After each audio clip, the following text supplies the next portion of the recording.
All right, we're ready to go. So, Betty, I have your running show. So, we're going to turn it over to you to kick us off. Yes. Do you want to do your public statement about how to do questions and everything? Sure.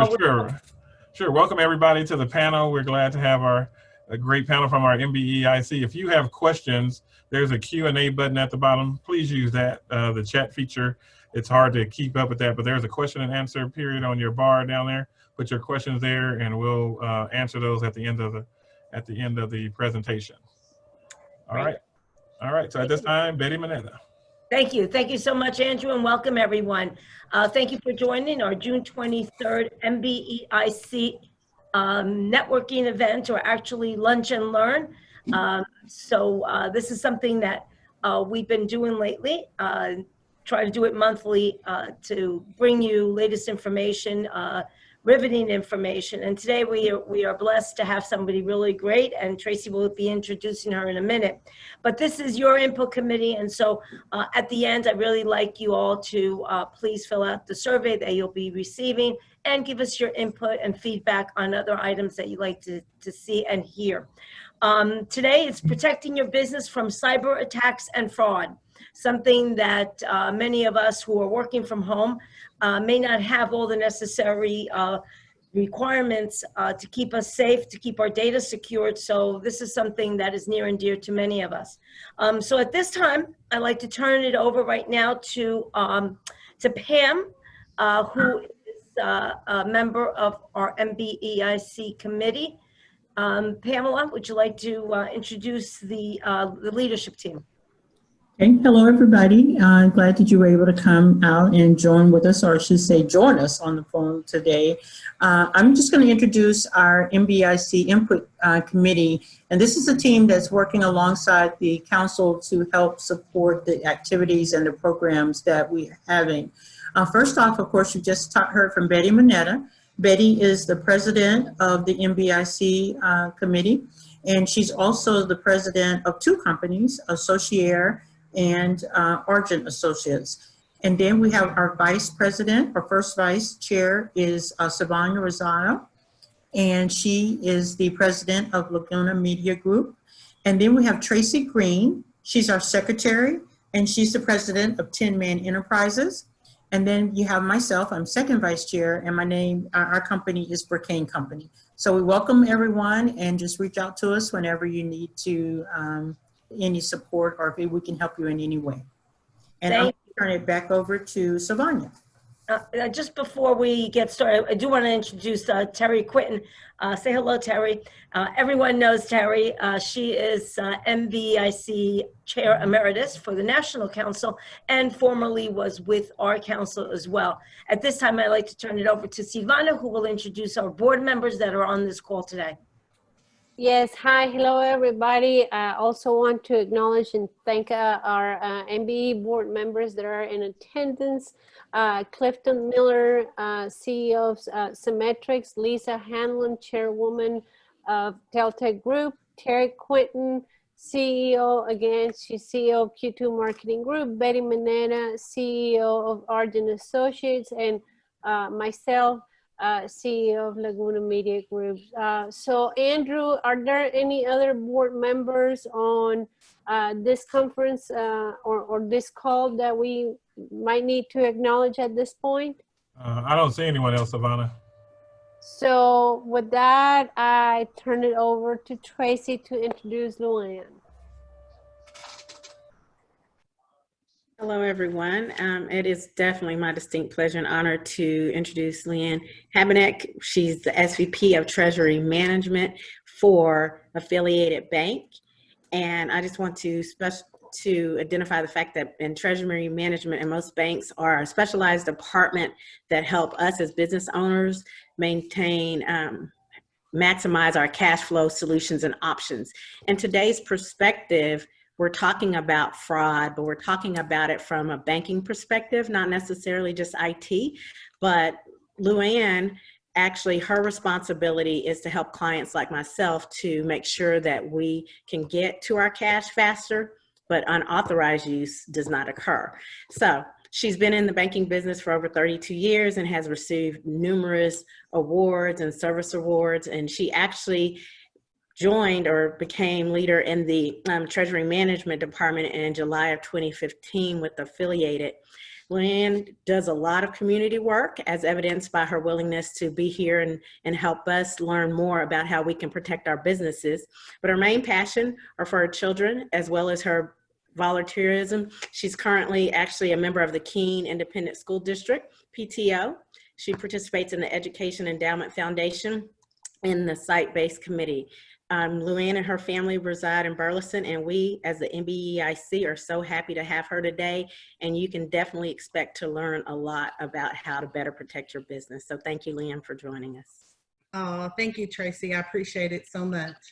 I am going to do my best to share my screen.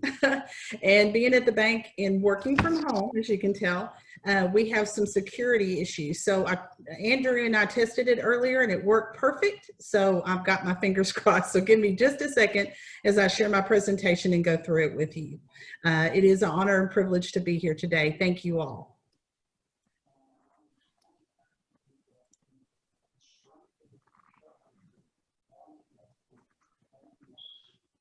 Okay, There you so go. can you see me? Yes, we can see you. Okay, and you can see my screen? Yes, we can see the screen. Yes. Okay, very good. This presentation I forwarded to Andrew. You definitely can send it out and share it. It is the information that is presented here from today is I've created, but it's also come from information from the Banking Commission, Homeland Security, the Secret Service, the Federal Reserve. So all of that information is put into this, but it's also put into my own words. So I just want to preface that with you guys, but you're welcome to take this presentation and utilize it as well. And let's see, there we go. Okay, so today we're going to talk about protecting your business against cyber attacks.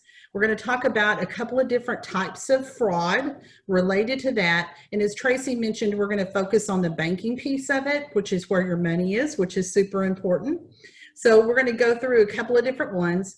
You know, in this realm of business that we're in right now, working from home, as Betty mentioned, is a huge risk.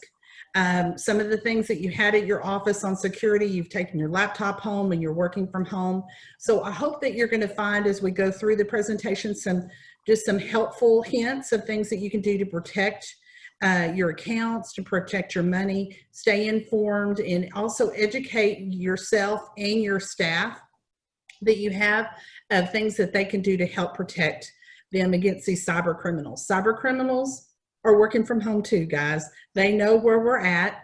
They know, you know, how to get into your accounts and to your computers. So again, we're going to go through that. I typically talk really fast, so I'm going to do really a good job on trying to slow down a little bit. After we get done, we're going to, as Andrew mentioned, we're going to have some Q&A time and be glad to answer as many questions as possibly can today. So the first thing that we're going to talk about is corporate account takeover. A lot of these things you see on the news of someone got a virus or they got hacked in, but there's actually different types of cyber theft that occur targeting businesses. So these terrorists actually are all over the world. I've worked with several different agents at the Secret Service and the FBI where we've had business customers that have been attacked. And they could be in China. They could be, again, anywhere. These guys are actually groomed to actually work and focus on business owners in the United States. Business owners maintain more money in your account, definitely, than I do in my personal account. And so that's why they're targeting business owners. So what they do with corporate account takeover, or is also called CATO. In banking, we love acronyms, so we always try to shorten everything. But CATO is actually where you have got malware that has been placed on your computer. Malware is a type of virus, and more specifically, it is a Trojan virus, and it actually can sit on your computer and you not even know it. You might never be actually hit with a threat, but malware actually sits on there, and it's actually taken place typically through email or a link that you've clicked on unknowingly through the internet. And that malware sits on there, and it's based on keystrokes. So when you log into your online banking or you log into your QuickBooks system, you're logging in as well as the thief is actually logging at the same time. And so that's how it's so dangerous, through malware fraud. And when they do that, when they log in and they have all your usernames and passwords, then they're able to access to your online banking and actually attempt or successfully initiate a wire transfer or ACH transaction leaving your bank to another bank. So we're going to walk through the things and recommendations that we have to protect you from that, but want to explain a little bit the different types of fraud that happen so we can help protect your business. The next type of fraud that occurs is business email compromise. Business email compromise is actually where your thief or fraudster has actually used that malware, got into your email, and they're focusing on reading your emails. If you're paying your credit card, if they're watching that, they're looking at your QuickBooks or your online accounting system where you're getting in, they're actually wanting to do business identity theft, steal your tax ID number, information about your employees. You've seen this through the last few years on the computer or on the news, where businesses actually have been targeted by this business email compromise. What they do is it puts them in to be able to receive an email. I've put on here just a little kind of step 1 through 4. If you're like me, I'm a visual person, so it kind of helps to understand how it happens, why they target you, and what they can do if they get in your email. In your email, if they were able to obtain and get into your email, they're able to see when you have a customer that has requested for you to pay an invoice. That is the most common type of theft. When they are able to do that and get in and steal your identity, then they can instruct your vendor that is paying you, oh, by the way, guys, I've switched my bank account. Here's my new routing number. Here's my new bank account. And then that's all they need. Your client or your vendor that is paying you then is innocently, oh, okay, well, I didn't realize that Betty switched bank accounts. Let me do that, because that's a common thing that happens.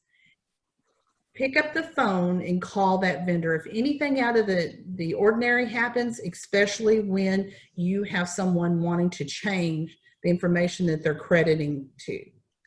So this is known as the man-in-the-middle form, where they actually take over your business identity. They can do so many more things to that, but this is just one, and one of the most common one is where they hack the email and attempt or successfully get into your bank. Fraud statistics is just something, I thought this slide is actually old, guys. It's from 2017, but I thought it was important just to kind of look at the trends. Wire fraud is something, again, where you see that it's at 60%. It's actually a little more than that right now. But wire transfer, that is money going outside of your bank to another bank. You're using that to purchase equipment, pay your vendor, you're using it to pay your payroll. An urgent payment that's going out. When it's urgent, that means time is of the essence. So a lot of times if someone were to get into your email and change those instructions, that money has gone to that other bank so quickly, and it's so hard to get that back once it's gone. So we're going to talk about that a little bit more too, but I just thought, again, I thought this slide was just helpful. The other thing I want you to think about is checks. Believe it or not, people are still writing checks. You still write checks for mortgage payments. You still write checks for large transactions, payroll. But I just want to mention that there's still check fraud. People are still out there stealing checks, even though they're not doing it electronic theft through cyber fraud. ACH credits and debits are still out there. That's a little smaller because that actually, you have to use a security protocol to be able to initiate those transactions. But I just, again, I felt like this was a helpful slide. Again, it's still old, it's a few years old, but there's so many different ways of fraud that I thought that you guys might find that helpful as well. So if you were a victim, and we get this question asked all the time, what do I do? Where do I go? I don't know what my first steps are. So I thought that this would be helpful to give to you guys. The first and foremost, when you figure out that something has happened, there's so many different ways to do it. I have had clients call me and tell me that their mouse is moving all over their computer, all over their desk. Well, that means somebody's actually in their computer at the same time.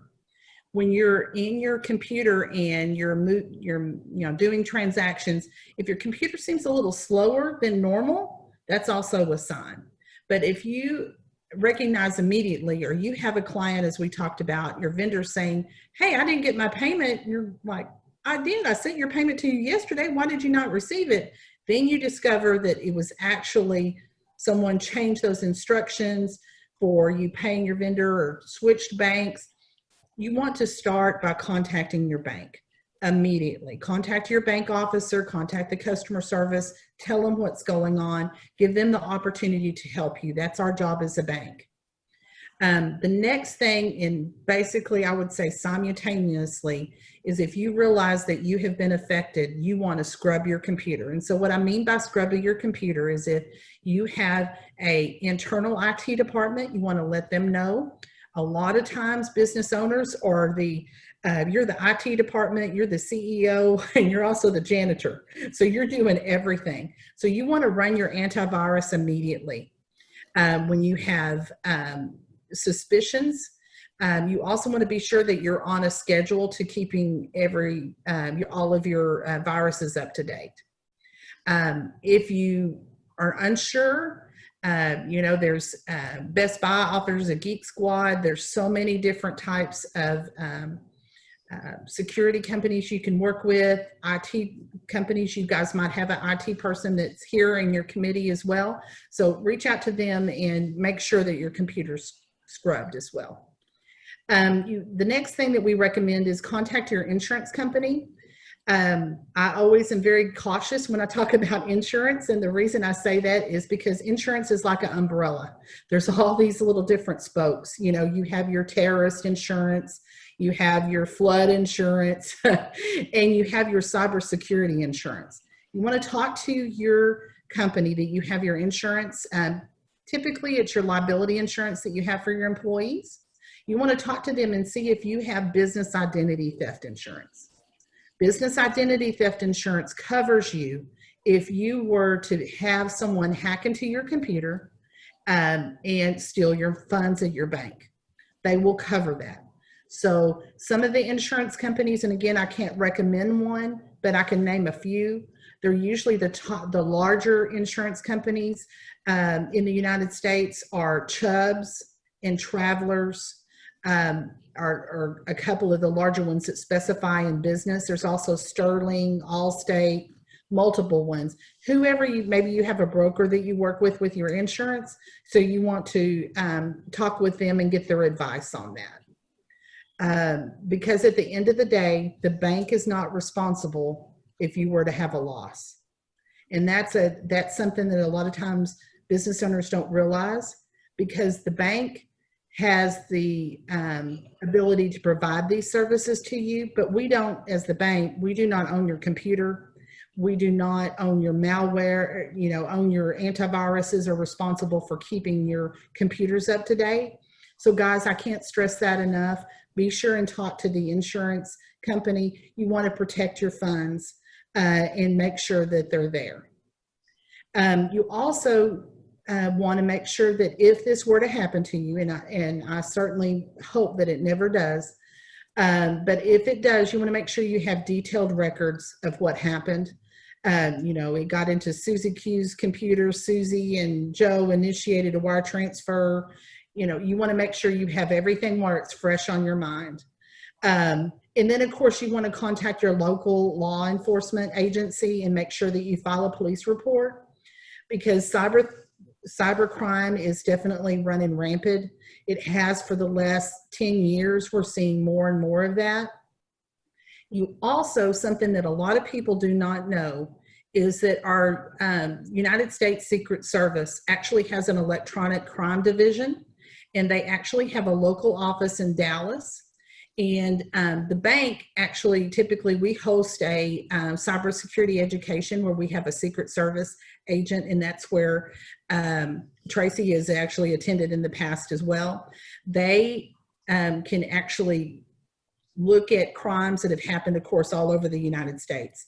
So I think that's very interesting. They're not only just protecting, you know, our presidents and our money, but they're actually protecting our business owners as well. And they do a great job. I've put their website on here where it's specifically about the electronic crimes task force. So I encourage you to visit their website as well. So the next thing that I want to spend a few minutes on is network security. And I'm an old banker, not an IT person, but I've been in banking for a long time. So just a few things that I want to mention. And I also want to disclose, I'm not telling you how to run your business. I'm just giving you some experience and some helpful hints that I hope that you'll find valuable as well. So what can you do to secure your network? That has got to be the first step in preventing fraud. You want to make sure that you're checking all of your computers, and we already talked about that, running your antiviruses, keeping your malware up to date. You want to set also, if possible, set up a dedicated banking computer. And what I mean by that is an actual laptop or computer that you actually use to get into the bank account. And that sometimes is hard because you're like, I only have so many computers. But you also can set it up on one computer and toggle between two different networks. It's a secure network. The reason that I recommend that is, if you remember, we talked earlier about how can you protect yourself and protect your bank. Email is that outside correspondent that we all have to the world. So email is how the fraudster is getting into your computer. So if you have a dedicated computer that you have off to the side, or one that you use to actually toggle between two different networks to initiate your wires that are going outside of your bank, this is a strong recommendation. And again, that comes from the Secret Service, Homeland Security, Banking Commission, Federal Reserve. The next thing is strong passwords. We all know that, but we also get comfortable, and in this day and age, we have a million passwords.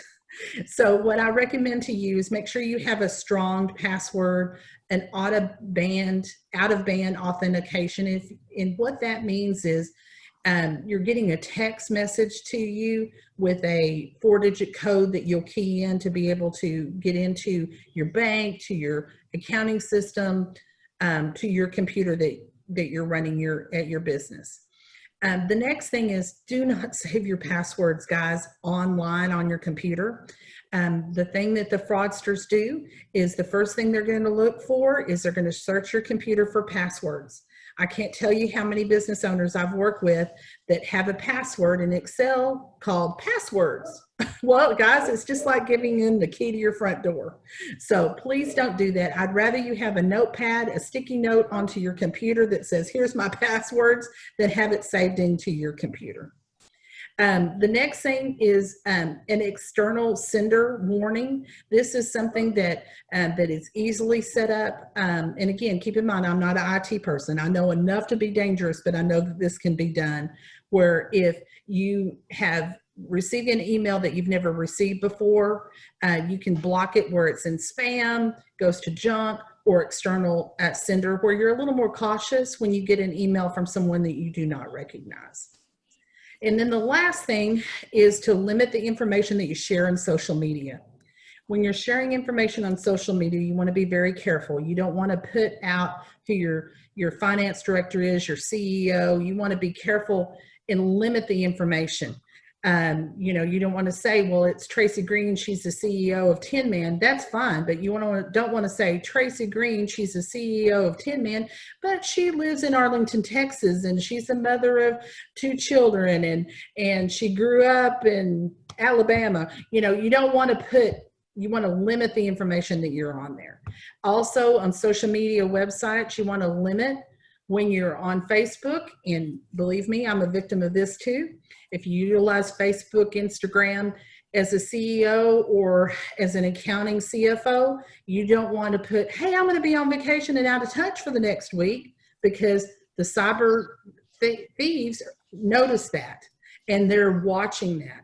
So when you get back from vacation, then it's safe to upload those great vacation pictures if we get to go again after COVID. So just want to mention that to you. Just be cautious. It's just things you don't think about. Now we want to talk about online banking recommendations. And again, I'm not going to wear you out and go through each one of these, but I also just want to make sure, as a bank officer, I just want to recommend, look at your account every day, guys. That's so important. I can't tell you how many times I've talked to victims that have had fraud occur on their account, and unfortunately, they didn't look at their account for 2 weeks. Well, 2 weeks is too late. If you have an unauthorized ACH transaction or a wire transaction, time is of the essence.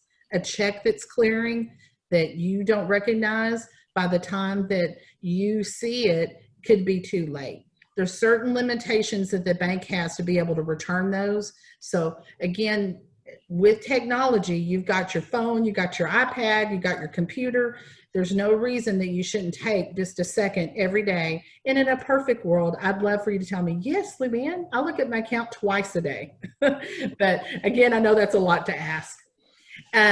We talked about standalone computer. Want to mention that as well. The other thing I want to mention, which is super important, is if you're sending money outside of your bank, wherever you bank at, make sure you utilize dual control. That is something that fraudsters do not like. Dual control means it takes 2 people to initiate a transaction. Not only for external thieves, it makes it hard, but it's also for internal fraud. And unfortunately, internal fraud is something we still have to think about. So if you have, what I mean by dual control is it takes, for example, Andrew to initiate the transaction and Betty's going to approve it before it actually leaves the bank. That's dual control. So in some instances, when you're, a very small business, it's difficult, but it's very worth it. At our bank, we take an extremely conservative approach. We try to actually perform what we call callbacks to just make sure that, Betty initiated that transaction. We want to call back. We actually call back on all wires, but we're a smaller bank. The Chases, Wells Fargo, the larger banks, that's something that they do not have that capability to do, other than maybe really large transactions that they perform a callback. So know your bank, talk to your bank about these type of recommendations. There's different types of fraud prevention tools that banks offer. Typically they're free. Positive Pay and Debit Block is one. Positive Pay is a check and ACH prevention tool that you can use.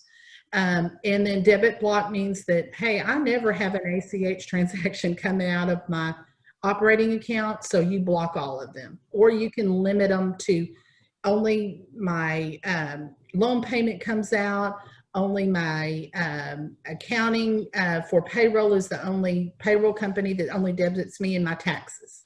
So you can get very granular in those type of things. So again, they want to make sure. The last thing is avoid those free web-based email systems. It's definitely important that you pay and buy an email system, whether it's Outlook, it's one. Of course, a lot of people utilize Gmail. So just be careful when you're choosing those platforms. Cyber security education is something that not only educating you, but you want to educate your staff. And I cannot tell you enough, if you have an email that you're unsure that you receive and it has an attachment, don't click it. When you click it, remember you're launching that malware or potential malware into your computer. So if you educate your staff, you're also protecting your bank, you're protecting your business from any type of fraud. So want to mention that as well. And my last slide, hopefully I'm complete. It's 1:34. I talked pretty quick, but I've given my contact information out here and just want to thank you for your time and be happy to answer any questions that you might have for me. All right, Luann, can you hear me? Okay. Yes, sir. All right, we'll go to the questions. The first one, is there an agency of the FBI to report instances of cybercrime? Yes, there is, and I certainly can give you that. I can forward it to you, Andrew. I did not include that in my slide, but I'll be more than happy to forward that to you so you can share that with your team. Okay, and that was a question from one of the participants. So, okay, we'll share that with them. Yes. Okay, another question. I actually had the experience of a party buying blank checks from an office supply entity and creating checks with my account number and passing 17 checks prior to me being able to suspend that account. Mm-hmm. Yeah, the check fraud's still out there. You can actually go online and all you need is a routing number and account number to order checks for anybody, and they do not verify it. And Luann, I know a lot of companies are switching to ACH, you know, and they're asking you for your, Yes. for those two things. And you're right. I mean, they can take those and make checks and go off. Is there anything, is there another way that we can protect ourselves before we pass our ACH information out to, you know, just folks that say they need it? Yes, definitely. I suggest opening up a separate account for ACH transaction alone. That way you're not handing out your operating account number. Because when you hand out your operating accounts, like we talked about, handing out your key to your front door, that's where all your money's stored, is in your operating account. So open up a separate account, guys, that's called like ACH account. That's an account number that you can hand out that's very limited. You can lock it down for only ACH transactions. Okay. All right. Thank you. How do you know that someone has access to your email using the BEC? How do I know if somebody has access? I think the question was, how do you know that someone has access to your email using the BEC? Oh, the business email compromise. Yes, that would be, you know, if you start getting emails from there, and really you're not going to know, unfortunately, until you actually get hit. You're never going to know if somebody is in there. So that's where we're talking about keeping your antiviruses up to date and scrubbing your computer. All of that can be done on a daily basis and backing up your data. All right. Okay. On reporting to LEA/Secret Service, is there an amount threshold wherein they will actually contact you back? My thinking is that if it is the amount is small, 1K or less, it would not be prioritized and responses take longer and are co-signed to the dustbin. You're correct. There's really not a amount because they're a government agency and their job is to work all of them, because it could be a small amount. I've had a customer that had a small amount, and I mean, it was like $5,000 is what I'm meaning by a small amount, which is not a small amount to me personally, but in your business account, it could be. And they actually were able to tie it to a much larger group. So it doesn't hurt to, you know, inform that, because a loss is a loss, and it could be small for you, but it could be larger for someone else. So I definitely would report everything I could. Okay, next question. Is there a malware software that you would recommend? Not personally. They have changed so much that I do not have a personal one a name off the top of my hand that I could recommend to you. But I certainly can get that from our IT department, maybe get you 2 or 3 different ones. Be more than happy to do that. All right, let's see. The recommendations are fine. Questions is, what is the government or the authorities doing to catch these fraudsters, or are we losing the battle? That's a great question. You know, it is an uphill climb all the time. But I will tell you that they have victories and they publish those victories a lot of times on their site as well. But it is an uphill climb. As long as we have terrorism, we're going to have this, and we're going to continue to be a threat. So I would love to say that in the next 24 months it would be resolved, but I just see it getting worse. And the economy, honestly, that we're in right now with the pandemic, I think it's going to get worse before it gets better. And I'm sorry, I hate that's not a great answer. Okay. Do you recommend password managers like Keeper or LastPass? I have several clients that use it. I personally do not recommend it, but I kind of go old school. You know, changing those passwords every 30 days versus every 90 days. It's well worth it. Okay. With the research of wire fraud being 60% of bank fraud, what are the thoughts of cash apps like Vimo, Zelle? What are your thoughts on cash apps like Vimo, Zelle, etc.? Yeah, on Venmo and Zelle. Actually, Venmo is actually for the personal side, and Zelle too, but I have some smaller businesses that utilize both of them. They accept the risk versus the business owner. PayPal is another one that I have some clients that utilize. But there's limited control because you're giving them your routing number and you're losing control. So I tend to believe in old school in doing ACH transactions that you can actually control versus giving a third party vendor that's in another state you're never going to see. So I really believe in that banking relationship and having those type of transactions set up at a bank versus a vendor. Okay. Let's see. Let me go down. I think that was my last question. Did anyone from the panel have anything? Well, I have one.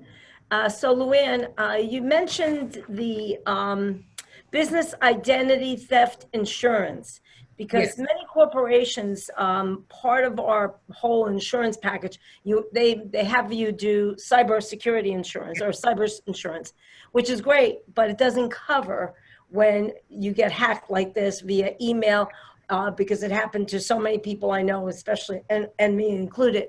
But our insurance didn't cover anything because cyber insurance is really for when you're doing software programming at a corporation or something, and they get hacked, then that's where your insurance comes in.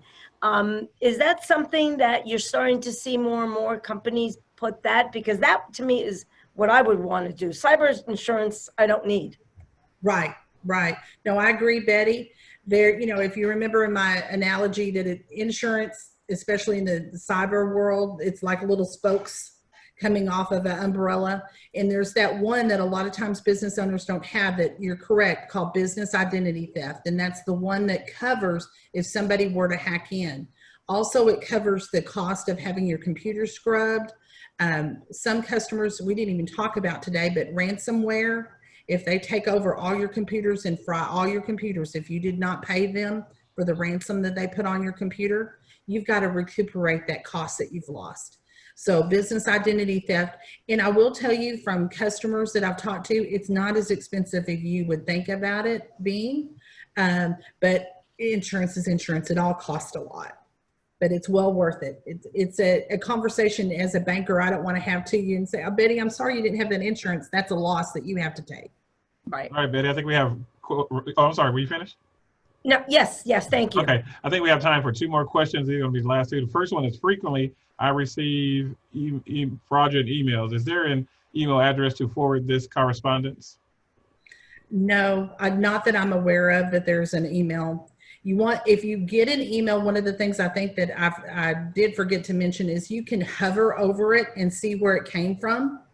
So sometimes earlier there was a question about, hey, how do I ever know? Well, if you get an email from someone that, for example, you know is on vacation or on medical leave, or they're no longer at that company anymore, you can hover over the email that you get and it'll tell you the email address and look at that. And then a lot of times you'll see that it says ABC Tire at the end or something, and you're like, wait a minute, that's not right. So, but unfortunately, there's not anywhere that you can do that. But if you get one, delete it immediately unless you actually have an IT department. So at the bank, I get them quite a bit. So as soon as I get them, I report them as spam, and they actually take a collection of those, and then they forward them on to the Secret Service. All right, and last question. If setting up a separate ACH account, do you recommend transferring the funds out of the account on a regular basis so as not to leave money in the account that could be compromised? What is the best practice? Yes, the best practice is setting the account up as what's called a zero balance account. And so what that is as checks clear, so you set up an ACH account. Think of it as here's your operating account and here's your ACH account. And this account stays zero all the time. And then money moves automatically on a daily basis from your operating over there to your ACH account. That way you're not having to move money. That's the best way because it's electronic. It's easy. You don't have to worry about it. But of course you can also move it manually at your case. Either way you want to leave, you can leave the account at zero yourself. All right. I think that's the last question. If you have time. Tracy has one. Oh, Tracy, go ahead. I just, Luann, I know we spent a lot of time talking about external threats, but could you talk to us about some internal controls as small business owners that we can employ to make sure that we're minimizing the risk from our internal staff? Yes, great question, Tracy, definitely. And internal fraud is something we do not want to forget about. Had a customer about 3 months ago that had an office manager that had worked for them for 19 years. That in 19 years, the owner got so comfortable, they were family, and unfortunately, she had a son that got ill. Whatever reason, she decided to take just a little bit here and a little bit there and move it. So when she was doing payroll, she would put an extra $500, which was small, to her personal account. So one of the things that I recommend is dual control. And we talked about that, where even if you have that trusted office manager that is initiating your payroll, you as a business owner or you as a CFO, do dual control, check the amount. Don't just get comfortable with that. And also spot check the transactions that are in there. The bank has a way that we monitor and we look at new payees, for example, that are added. So that's something that we look at, but we're not for sure if Tracy didn't hire 3 new people and you're just adding that. So you want to make sure that you look at that. Also, end of year transactions is something too that internal fraud happens on. And that's where they cut checks, where you're seeing extra checks that are being cut that are not normal. Internal control is something, whether it's by check or electronically through the bank. So you want to make sure that you're doing everything you can. In old school, double checking reports is something you want to do as well. I don't know if Joni has, I'll pick on Joni, if she has any other suggestions for internal fraud that you see on that you can suggest. There's a lot of different situations. Like you said, you're very comfortable with that 19-year tenured employee. Just really stay in touch with them and know what's going on in their lives, because then you can kind of anticipate when strange things start showing up. Yeah. All right. Well, Your thank bank you. account. Checking account, your credit card accounts. Employees have access to their credit cards, and monitoring them all the time is critical, because that's another way of doing fraud. Mm-hmm. All right. Well, thank you, Luann and Joni. Oh, I'm sorry. I was agreeing with Betty. That's exactly. Okay. All right. Well, thank you, Luann and Joni. That was some great information, because I know when I set up my email, I get strange emails. Hey, your account's going to close and different things. I never click on that. I always put that to training. So at this time, we're going to turn it back over to Betty Mineta for our closing. Get ready for our closing. Thank you. Thank you, everyone, for participating. I really enjoyed. Great topic, very good information. And at this time, I'd like to turn the mic over to our president of the DFW Minority Council, Miss Margot Posey. Margot? There you go. Can you hear me? Yep. Okay, great. Well, this was a wonderful session and everyone needs it. Great tips. We probably need to, Betty, let's make out a tip sheet that out of this session, because maybe we can put something together that people could just have right next to them or close by, because you get busy, and as great as the session is, we got so much on our plates now that we'll forget. We need to have this kind of information handy, because you never know. You're not suspecting it, you're not expecting it. And so if we've got some helpful tips that maybe our MBEs can just look at, maybe on a monthly, weekly basis, that will help them in the future. So I want to thank our guest speakers again. I think you guys did a great job.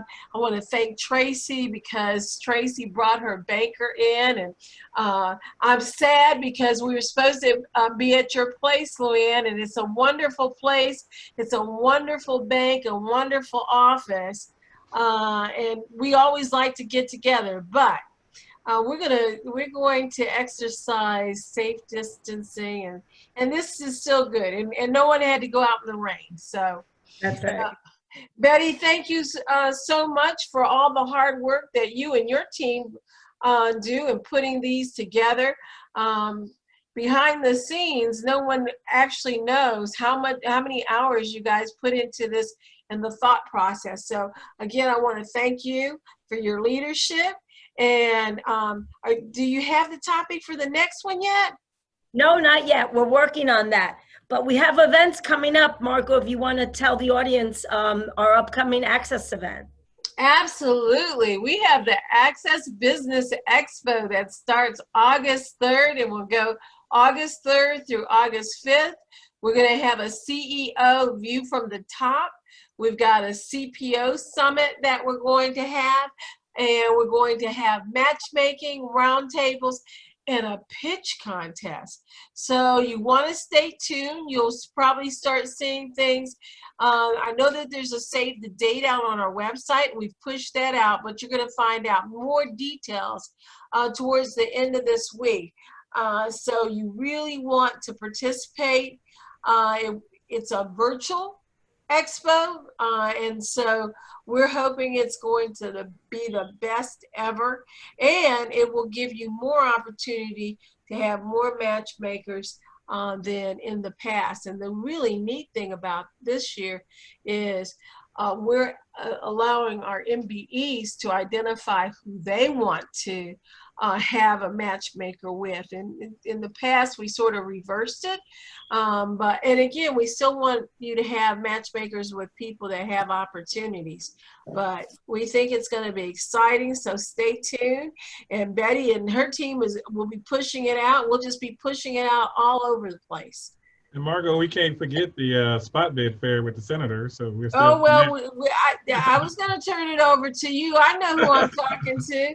Go ahead and tell them about that spot bid fair, Andrew. All right, and we'll still be continuing with the spot bid fair. The senator has signed his paper. State agencies are getting ready. So again, that part is going to be virtual too. So you'll still be able to get the bids ahead of time and get that information out. So we're looking for great access as always.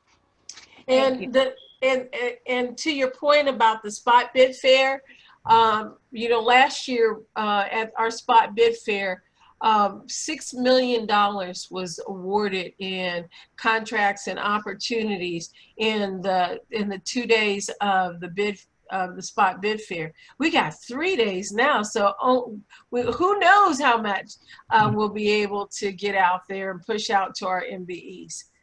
That's right, and there'll be a lot of opportunities because a lot of schools are looking for more security. There's going to be a lot of requirements for sanitation, sanitary products. So I think you're going to see a lot more opportunities coming up.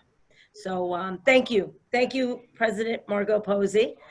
Thank you, everyone, for attending. And you will be receiving a survey from Andrew. And please fill it out. We need your input. This is your input committee. This is your council. And we really need everyone to be part of this. And your input will help us to drive our next webinar. So with that, I turn it back over to Andrew to close it out. Thank you, MBEIC leaders. You guys did a great job as always. Thank you. And Luann and Joni, thank you so much. Great info. And thank you again, Betty, for your great leadership with the MBEIC. We did record this, so I'll check with Luann and Joni, make sure we can put that out on the website, and you guys have approved when there's something in there that you guys don't deem. But other than that, we recorded it, and we'll put the links out to this pretty soon. And I will do the tip sheet from our work with Luann and Tracy. All right. Great. Thank you. Thank Thank you. you all. Have a good day. Stay safe. Bye. Thank you. Bye-bye. Stay safe. Bye.